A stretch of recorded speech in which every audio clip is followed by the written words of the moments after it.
नमस्कार विद्यार्थी मित्रांनो, भूगोल थर्ड सेम भूरूपशास्त्र या विषयाच्या ऑनलाईन क्लासेसमध्ये मागच्या तासिकेला आपण नदीचे अपक्षय चक्र यामध्ये नदीच्या अपक्षय चक्राच्या ज्या 3 अवस्था होत्या त्या 3 अवस्थांमध्ये तीनही अवस्थांमध्ये कोणकोणती वैशिष्ट्ये आढळतात आणि त्या वैशिष्ट्यांच्या आधारे कोणकोणत्या भू आकारांची निर्मिती होत असते या संदर्भाने एकंदरीत अभ्यास आपण केलेला आहे। आज आपण नदी प्रणाली म्हणजे काय यालाच निस्सार पद्धती असेही म्हटले जाते, ड्रेनेज पॅटर्न अथवा रिव्हर पॅटर्न याही नावाने ओळखतात। कुठलीही नदी तयार झाल्याच्या नंतर ती नदी आपली दरी वाढवण्याचा विस्तार करण्याचा प्रयत्न करते आणि दरीचे हे रूप नेहमी बदलत असते। हा बदल तेथील खडकांची रचना, खडकांचे प्रकार आणि नदी ज्या प्रदेशातून वाहते त्या प्रदेशात पडणारे पर्जन्य आणि त्या नद्यांचा उतार, नद्यांचा विकास, उपनद्या यावर अवलंबून असतो। नदीदरीचा विकास आणि उपनद्यांची निर्मिती, प्रवाहाचा जो विशिष्ट क्रम असतो त्या एकंदरीत संपूर्ण क्रमालाच जलनिस्सार प्रणाली अथवा ड्रेनेज पॅटर्न अथवा ड्रेनेज सिस्टम असं म्हटलं जाते। एकाच प्रकारचे खडक असलेल्या प्रदेशात निर्माण होणारी नदी प्रणाली साधी सोपी असते, परंतु खडकांची रचना जर विविध प्रदेशात विविध आकारांची अथवा क्लिष्ट असेल तर त्या ठिकाणी तयार होणारी नदी प्रणाली मात्र साधी सोपी आढळत नाही। नदीच्या पात्रात एकाआड एक निस्सार पद्धतीत आणि दरीत मंच, धावत्या, धबधबे या उलट ते उभे असल्यास दरी एका ठिकाणी रुंद तर दुसऱ्या ठिकाणी अरुंद अशाही स्वरूपाची स्थिती निर्माण होत असते। कोणत्याही प्रदेशाची रचना त्याचबरोबर त्या प्रदेशात असलेले पर्जन्यमार लक्षात घेतल्याशिवाय त्या ठिकाणच्या नदी प्रणालीचे स्वरूप अभ्यास करणे शक्य होऊ शकत नाही। नदी प्राथमिक अवस्थेत अगदी छोट्या स्वरूपात ओहळाच्या स्वरूपात वाहते, त्यानंतर नदीचे ओहळे विस्तारत जाऊन नदी मोठी होत जाते आणि आजूबाजूच्या प्रदेशातून वाहत येणाऱ्या उपनद्यांमुळे निस्साराचे विस्तार होत जातो। या नद्यांच्या सहाय्याने नद्या मिळून भरपूर सुधारित अवस्था तयार होत असते आणि मुख्य नदीला दुसऱ्या उपनद्या येऊन मिळतात, त्यांचा विस्तार अधिकाधिक होत जातो। नद्या, उपनद्या, उपनद्यांच्या सहाय्यक नद्या, सहाय्यक नद्यांचे ओढे यांचा एकंदरीत जाळे निर्माण होत असते आणि नदी, उपनदी, सहाय्यक नदी, ओढे, छोटे प्रवाह या सगळ्यांचे मिळून तयार होणारी प्रणाली म्हणजेच नदी प्रणाली असते। या नदी प्रणालीचे वर्गीकरण वेगवेगळ्या पद्धतीने करण्यात आलेले आहे। त्यापैकी एखाद्या प्रदेशाची भूरचना कशी आहे आणि नदीच्या दरीचा विकास यावरून त्या नदी प्रणालीचे काही प्रकार अथवा वर्गीकरण पुढील प्रमाणे पाडण्यात आलेले आहेत। पहिला आहे अनुवर्ती निस्सार पद्धती।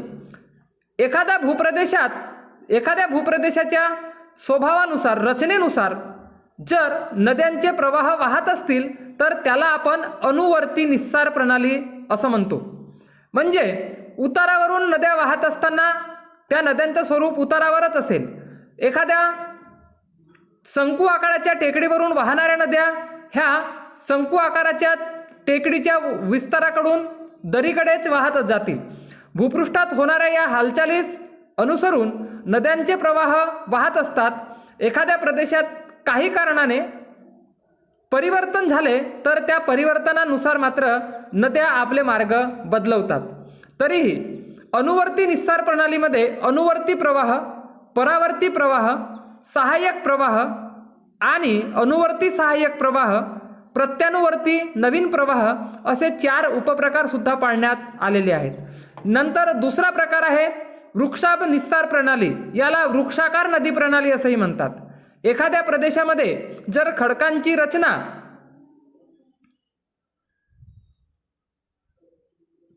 रचना जर एकाच खडकांपासून तयार झालेली असेल तर त्या प्रदेशात वाहणाऱ्या नद्यांच्या खोऱ्यांचा विकास हा सारख्या स्वरूपाचा होतो आणि या प्रदेशात सर्व दिशांना नद्यांचा विस्तार सारख्याच प्रमाणात विकास पावत जातो. मुख्य नदी, उपनद्या, खोरी यांचे विकास समप्रमाणात होतो. त्यामुळे निस्सार पद्धतीचे स्वरूप एखाद्या वृक्षाच्या शाखा ज्याप्रमाणे पसरतात त्याप्रमाणे ही वृक्षाकार प्रणाली तयार होत असते. यालाच आपण वृक्षाभ निस्सार प्रणाली असेही म्हणतो. तिसरा प्रकार आहे जाळी सदृश्य निस्सार प्रणाली. एखाद्या भूप्रदेशात खडकांनी तयार झालेला प्रदेश तेथील मृदू असलेल्या प्रदेशातील खोऱ्यांचा विकास लवकर होतो, तर त्याचबरोबर कठीण खडकांची झीज कमी प्रमाणात होऊन कठीण खडकामुळे फार हळूवार होत असते. कित्येक वेळा या नद्या आपल्या प्रवाहाची दिशा बदलून खोऱ्यांचा विकास करण्याचा प्रयत्न करीत असतात. त्यामुळे नद्यांची खोरी जाळीवर चढलेल्या वेलीप्रमाणे विकसित होते आणि यालाच जाळी सदृश्य नदी प्रणाली असे म्हणतात. आडव्या उभ्या ज्याप्रमाणे जाळ्या विणलेल्या असतात त्याप्रमाणे या नद्या दऱ्यांचा विकास होत असतो, म्हणून याला आपण जाळी सदृश्य नदी प्रणाली म्हणतो. अरीय किंवा केंद्रत्यागी नदी प्रणाली. एखाद्या ठिकाणी घुमटाकार पर्वत किंवा ज्वालामुखीचे संकू किंवा बेट असेल आणि अशा बेटाच्या प्रदेशातून वाहणाऱ्या नद्या ह्या केंद्रभागाकडून उगम पावून सभोवतालच्या चारही बाजूकडे प्रवाहित होत जातात व आपल्या खोऱ्यांचा विकास घडवून आणतात. अशा नदी प्रणालीला आपण अरीय निस्सार प्रणाली, यालाच केंद्रत्यागी नदी प्रणाली असंही आपण म्हणतो.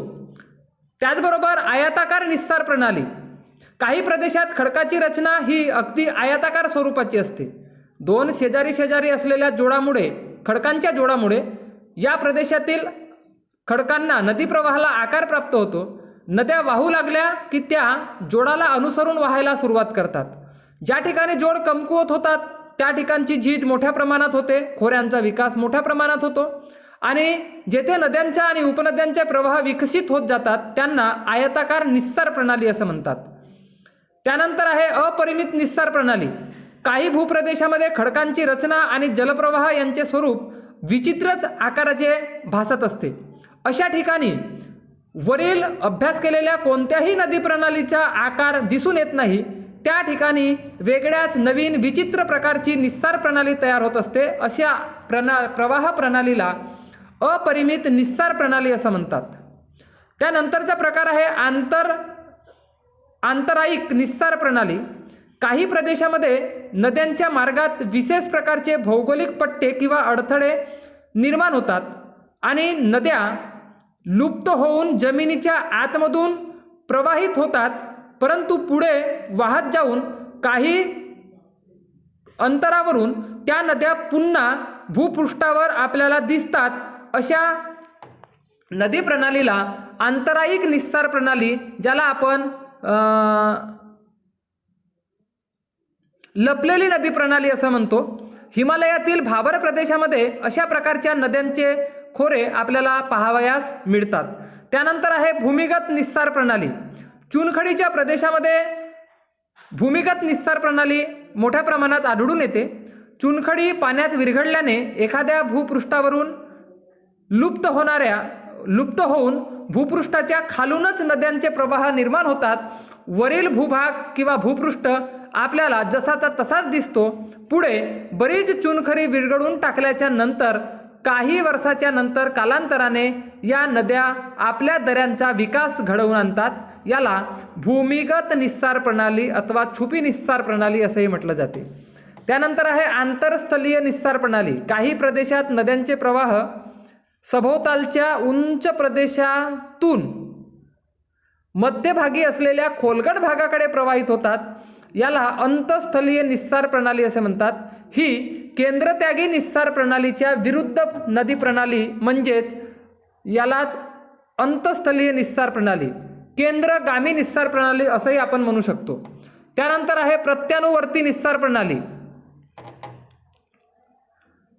काही प्रदेशात प्रवाहाचा विकास तेथील स्वाभाविक भूरचना किंवा खडकांना अनुसरून होत नाही अशा नदी प्रणालीला आपण प्रत्यानुवर्ती निस्सार प्रणाली म्हणजेच भूमीचा आकार ज्या बाजूने असेल तशाच प्रकारचे नदीचे प्रवाह तयार न होता वेगळ्याच विरुद्ध दिशेने नदीचे प्रवाह वाहताना आढळतात, याला प्रत्यानुवर्ती निस्सार प्रणाली असं म्हटलं जाते।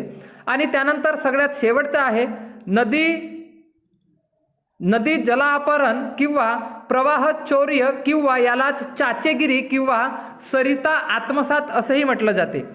या ठिकाणी काही वेळा एखादी नदी ही मुख्य नदीचा प्रवाह आपल्याकडे ओढवून घेते आणि अशा प्रकारच्या नदी प्रवाहात मूळ नदी प्रवाह हा अपहरण होतो किंवा याला तो प्रवाह चोरला जातो, यालाच चाचेगिरी किंवा सरिता आत्मसात म्हणजे दोन जवळून वाहणाऱ्या नद्यांचे प्रवाह जर दोन नदी प्रवाह जवळून वाहत असतील आणि त्यापैकी एक नदी प्रवाह दुसऱ्या नदी प्रवाहामध्ये विलीन होत असेल, आपल्यामध्ये आत्मविलीन करत असेल तर त्याला आपण जला अपहरण किंवा प्रवाह चौर्य किंवा चाचेगिरी अथवा सरिता आत्मसात या प्रकारामध्ये आपण त्याचा उल्लेख करतो। हा शेवटचा प्रकार आहे नदी प्रवाह प्रणालीचा।